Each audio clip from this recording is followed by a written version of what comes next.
2023년 6월 15일 연중 제10주간 목요일 제1독서 사도 바오로의 고린토이서 3장 15절에서 4장 6절 사이의 말씀입니다. 형제 여러분, 오늘날까지도 모세의 율법을 읽을 때마다 이스라엘 자손들의 마음에는 너울이 덮여 있습니다. 그러나 주님께 돌아서기만 하면 그 너울은 치워집니다. 주님은 영이십니다. 그리고 주님의 영이 계신 곳에는 자유가 있습니다. 우리는 모두 너울을 벗은 얼굴로 주님의 영광을 거울로 보듯 어렴풋이 바라보면서 더욱더 영광스럽게 그분과 같은 모습으로 바뀌어 갑니다. 이는 영이신 주님께서 이루시는 일입니다. 이렇게 우리는 하느님의 자비를 입어 이 직분을 맡고 있으므로 낙심하지 않습니다.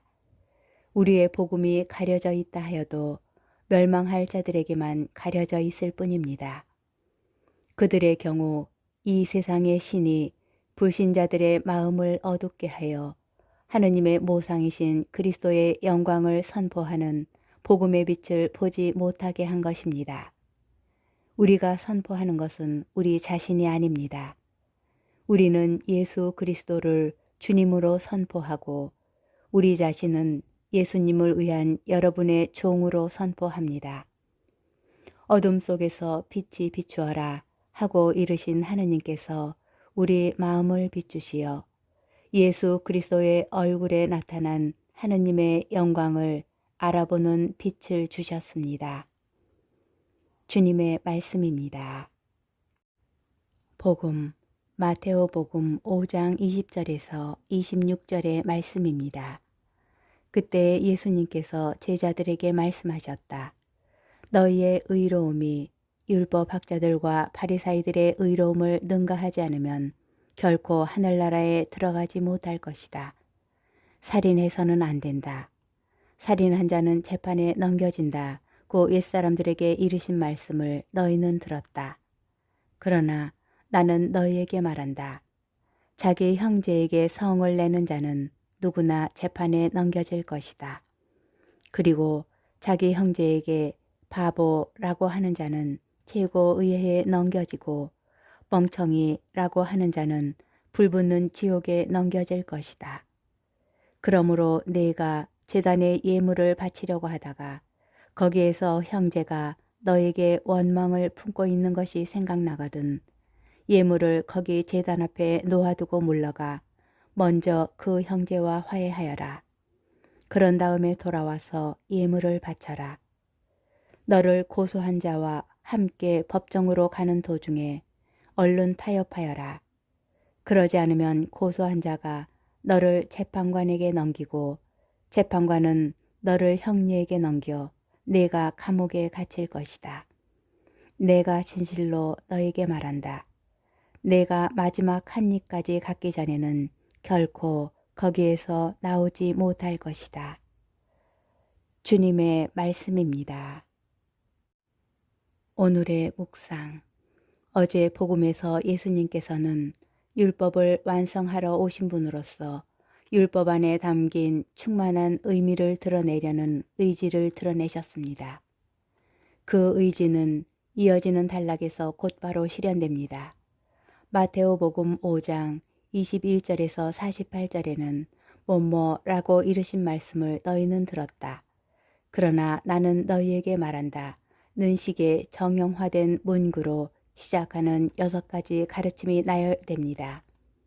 기존의 규정을 새롭게 풀이하며 하느님께서 처음 의도하신 참뜻을 밝혀주시는 예수님의 권위 있는 모습을 조명하는 단락이라고 할 수 있습니다. 오늘 복음이 전하는 그 첫 번째 가르침은 살인해서는 안 된다는 계명을 다룹니다. 그리고 살인한 자는 재판에 넘겨진다 라는 표현은 사형으로 그 죄를 엄하게 다스리는 율법의 규정을 떠올리게 합니다. 이 계명과 관련하여 예수님께서는 그 뿌리를 보게 하십니다. 살인에 이르게 하는 분노나 화를 원천적으로 잘 조절하고 다스릴 수 있어야 한다는 것입니다. 예수님께서는 형제에게 성을 내거나 욕설을 내뱉거나 분노를 표출하는 행위들이 살인죄처럼 심판의 대상이 된다고 가르치십니다. 지나친 풀이처럼 들릴 수도 있지만 이 행위들이 근본적으로 살인과 같은 뿌리를 가지고 있다는 사실을 강한 어조로 지적하신 것입니다. 결국 예수님께서는 내면의 상태를 더 중요하게 여기십니다. 사람의 행동은 언제나 그 마음에서 비롯되기 때문입니다. 분노로 가득 찬 마음은 언제든지 악한 행동으로 이어질 수 있기에 그 마음을 잘 다스리고 형제와 화해하는 일을 최우선에 두어야 한다는 것입니다. 오늘 복음 말씀은 우리의 내면을 들여다보게 합니다. 물론 사람인지라 평온한 감정만 지니며 살아갈 수는 없습니다. 때로는 형제나 이웃의 잘못에 화가 치밀기도 하고 분노가 끓어오를 때도 있습니다. 그러나 중요한 것은 그러한 감정 상태를 그대로 내버려 두지 않는 것입니다. 예수님께서는 우리가 늘 그들과 화해하고 용서하기를 바라십니다. 불붙는 지옥이란 어쩌면 화해의 여지를 전혀 두지 않는 사람의 고집스러운 마음 상태를 일컫는지도 모릅니다.